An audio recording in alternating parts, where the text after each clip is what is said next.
Hello everybody, this is an ugly jug. I made it yesterday. If you didn't watch the video, please go back and look and watch it to see the history. I'm going to tell some of the history again, but they have a pretty deep history in our southern culture, in the slave culture.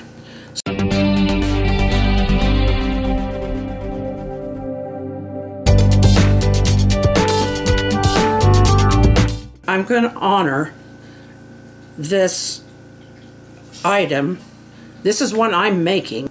Well, I started making it as a fun project, then I did my research on it, and I realized there was a very big culture behind this. I'll be telling you the story of the slave culture behind these ugly jugs, or face jugs, while I paint it. Last night I talked about trying to make a bronze look on this. But I know in the early 1800s or through the 1800s,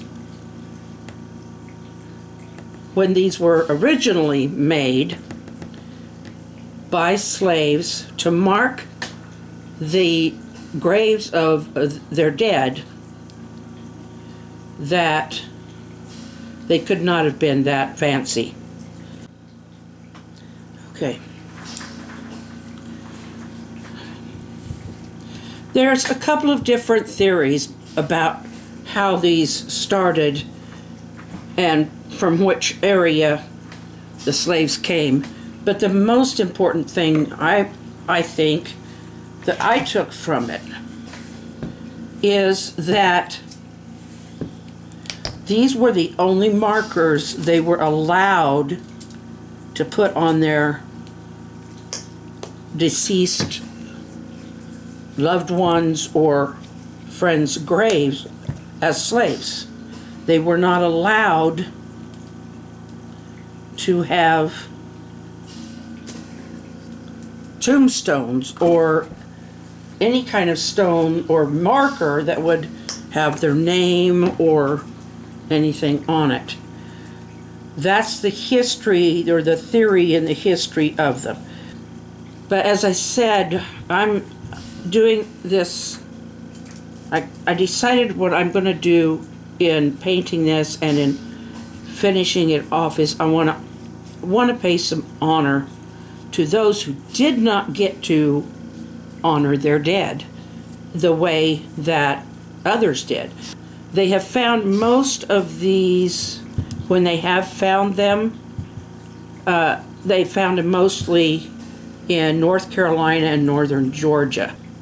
These things were what they made to mark, to place on the graves of their, and they made them like this, ugly, you know the gargoyles in Italy and those places with the old Gothic buildings and stuff. The gargoyles were made to scare off evil, and they scare people more than they do evil, but because they, well, to us today, the gargoyle looks evil.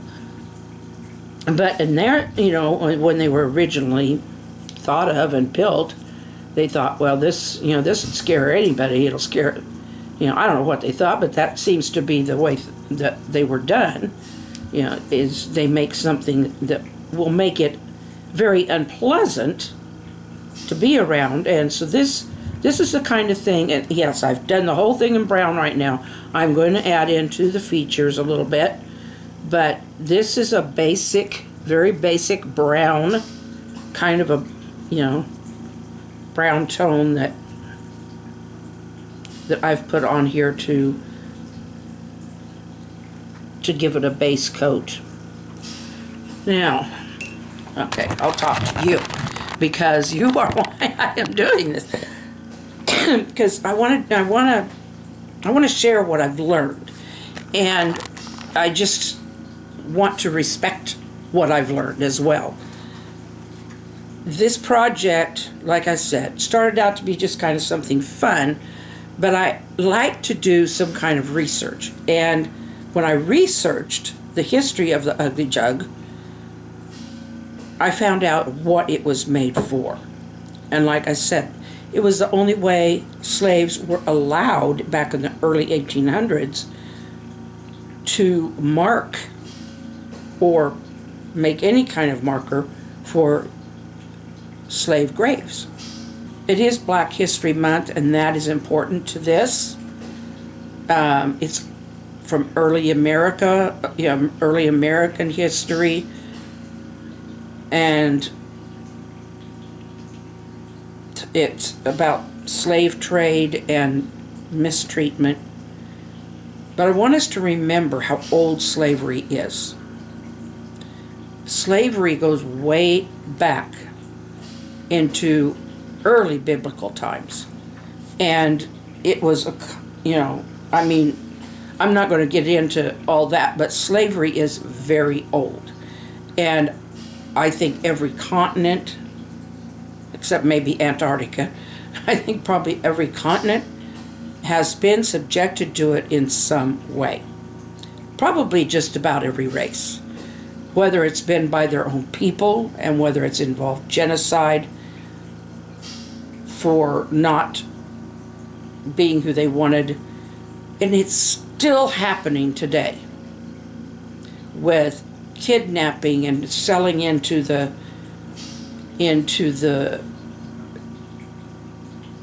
prostitution or just slavery, period.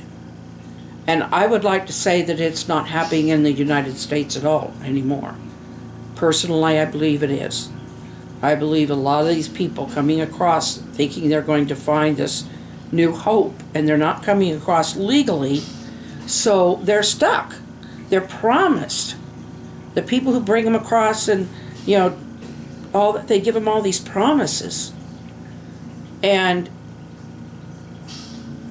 they make all of this effort to get here, but they're here illegally.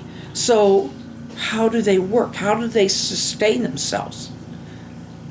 A lot of the time they end up being pretty much slaves to the drug trade, the ones who actually bring them in here. Or they end up being, and these can be from all kinds of, these aren't just Mexican and Central Americans, South Americans. These are from all over the world that are just flooding across those borders. And unfortunately, this does happen. And it isn't just now. I don't like what's happening now, but it isn't just now. It's been happening for years. But in the South and even up in the North here, there have been, like agriculture and other areas where they come across and they work practically for free. But then if they're able to make something of it, then they send it back to their families to try to get them out of this poverty in these corrupt governments. So anyway, I don't want to dwell on it. Right now I need to let this dry. And then I will work on some of the features. But I just want everybody to think about how important this jug is. Okay. Okay, it's dry for this coat.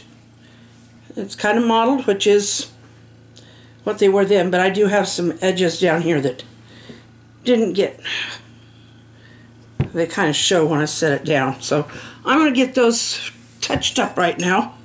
And then I'm going to start doing in some of the features, but I'm going to do them in black because they didn't have a lot of fancy paint colors that we have today. I should let you know that the art of making these jugs became called face jugs by a lot of the artists who took over making them and who make them commercially today. But I know of one anyway that I looked up that he doesn't mind if you call them ugly jugs because They kind of are. History of face jugs goes way, way back. It's, I mean, in, I don't know, Egypt, and there's just a lot of areas of the world where they made these kinds of things. But what I am doing here, I am only using this black. I'm trying to feature in my mind what they might have available to them. And clay, red clay is not unusual in a lot of the areas in the South. So, you know, adobe colored things and stuff that they probably would have made it out of that kind of clay, out of the ground, and just had to let it dry in the sun. And I don't know how they did it. I know a lot of people did painting, very beautiful paintings. I mean, we have Van Gogh, and we have a lot of painters here as well from those periods. But as far as what the slaves may have had available to them at the time, I doubt if they bought them paints for these jugs. So I'm thinking they may have made charcoal out of ash, because that's what charcoal actually is wood ash. And so, you know, I'm thinking that might have been something, or they may have had some other kinds of things that they were able to make colors out of. So, but this is what I chose, was black.